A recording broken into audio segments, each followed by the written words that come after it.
quick fire transfer rumours then, Janusz. That's where we're going to next. One of them, Ansu Fati to Arsenal. Thoughts on this? I could see it, but no. I mean, he's got he's at a great club. He's at Barcelona, right? If it wasn't for that long-term injury that he had, I remember when he came on the scene at Barcelona, it was incredible. Made it to Spain, to the national team, and proved himself there already as well. I think Luis Enrique at the time was the manager of Spain, and obviously since the injury, he hasn't been the same. Barcelona, I think they can use him. I mean, they haven't had a great start to the season in the way they've played. Ousmane Dembele is out, so Rafi. I mean, there's space on the wings for him to show how good he really is. I don't really see the difference. What would he have accomplished going to Arsenal? Competition for places is going to be big, right? On the left-hand side, you have Martinelli. On the right side, you have Saka. Trossard is there as well. Kid, you at Barcelona, show us and prove it that you can play and you're a great player as you did when you came first on the scene. I wouldn't. Yeah, it sounds like that's what he wants. He wants to succeed at Barcelona, and the word is unless a significant Premier League offer comes in, but those PL clubs are on red alert that this could be a player that's available. The next transfer rumour is Lukaku to anywhere and everywhere, it would seem right now. Juventus, apparently Roma with a little meeting today. We're seeing this talk of Premier League clubs. Where is Lukaku going to land?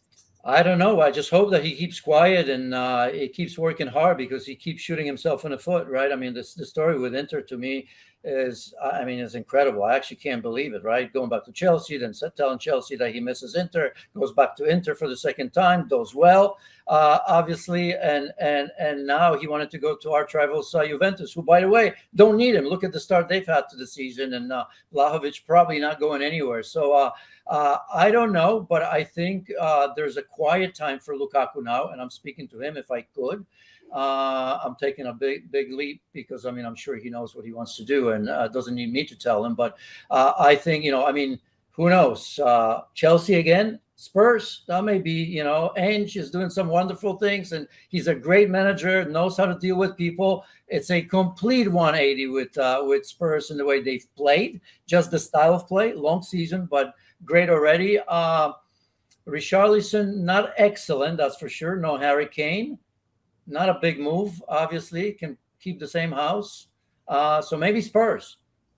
Maybe. We'll keep our eye on that one. Sofyan Amrabat to Manchester United. It's apparently provisionally agreed, but they'd need to sell McTominay or Van de Beek. Think this would be a good fit? Yeah, we'll get to who they should sell in terms of Manchester United. I suppose there's going to be a place for him there. I think it's a need. It's a player that had a wonderful World Cup's done well with Fiorentina, obviously last season, getting them to a European Cup final. I watched him closely, obviously, in the World Cup, and he was sensational. And it's a position that they absolutely need cover. I think he's a player that could step in and play alongside Casemiro. If Casemiro is not available, obviously fills that void in terms of his quality and his experience. So if that were to happen, I don't think anyone would question it, and Manchester United need it. The next one, because we're going to mention Ryan Gravenberch here. And the reason we're mentioning him is because apparently Manchester United have ruled out going for both him and Amrabat. So we're seeing him linked with Liverpool as well. Rafa Honigstein today reporting in The Athletic that Bayern are weighing up selling the 21-year-old. We saw that it was limited playing time last season. He didn't feature in the first game of the season, was on the bench, at least starting for that game. So what do you think here, Janusz? Well, you just said it. He doesn't get a minute. He doesn't get a sniff for Bayern Munich right now. Liverpool have been after him for a while. This is nothing new, and it doesn't have anything to do with their inability to get Lavia and Caicedo, by the way, right?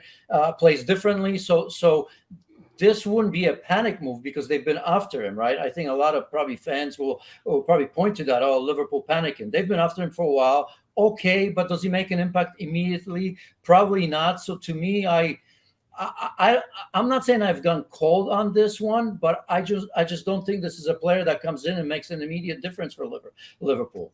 Okay. Let's move on to our hot takes then. We're going to do a similar style with this. They're not really our hot takes. They're actually takes that we've seen on Twitter, on X, that people have said, and we want to know what you think of it. And I'll wade in if I think anything does warrant a mention, to be honest. First of all, Jude Bellingham will go down as Real Madrid's best ever midfielder. And this comes on the back of him saying, I think I'm 10 times better as a player than last season. Obviously, we know last season he won Bundesliga Player of the Year. We've seen the start that he's had at the club, that he's showing his versatility, that he's already scoring and assisting goals. You can see why people are saying something like this, but it is quite a big statement, Janusz. No, I don't see why people are saying something like this. And he's probably having a laugh there. Look, this is Real Madrid. I mean, if at the end of his career, he's as good as Casemiro, Toni Kroos, and Luka Modric, then he would have a great, great career, right? Because when I think about, some of the people that I remember, my age, I mean, Zinedine Zidane, Michael Laudrup, Fernando Redondo. Redondo. I knew you were going to say Redondo. Listen, I've been wanting to say that. I've been trying to squeeze him in, one of my most favorite, but he maybe wasn't the best. Maybe he, on Twitter, I wait for his birthday to say something. Well, I mean, probably not as appreciated, as many, probably some don't even remember who he is.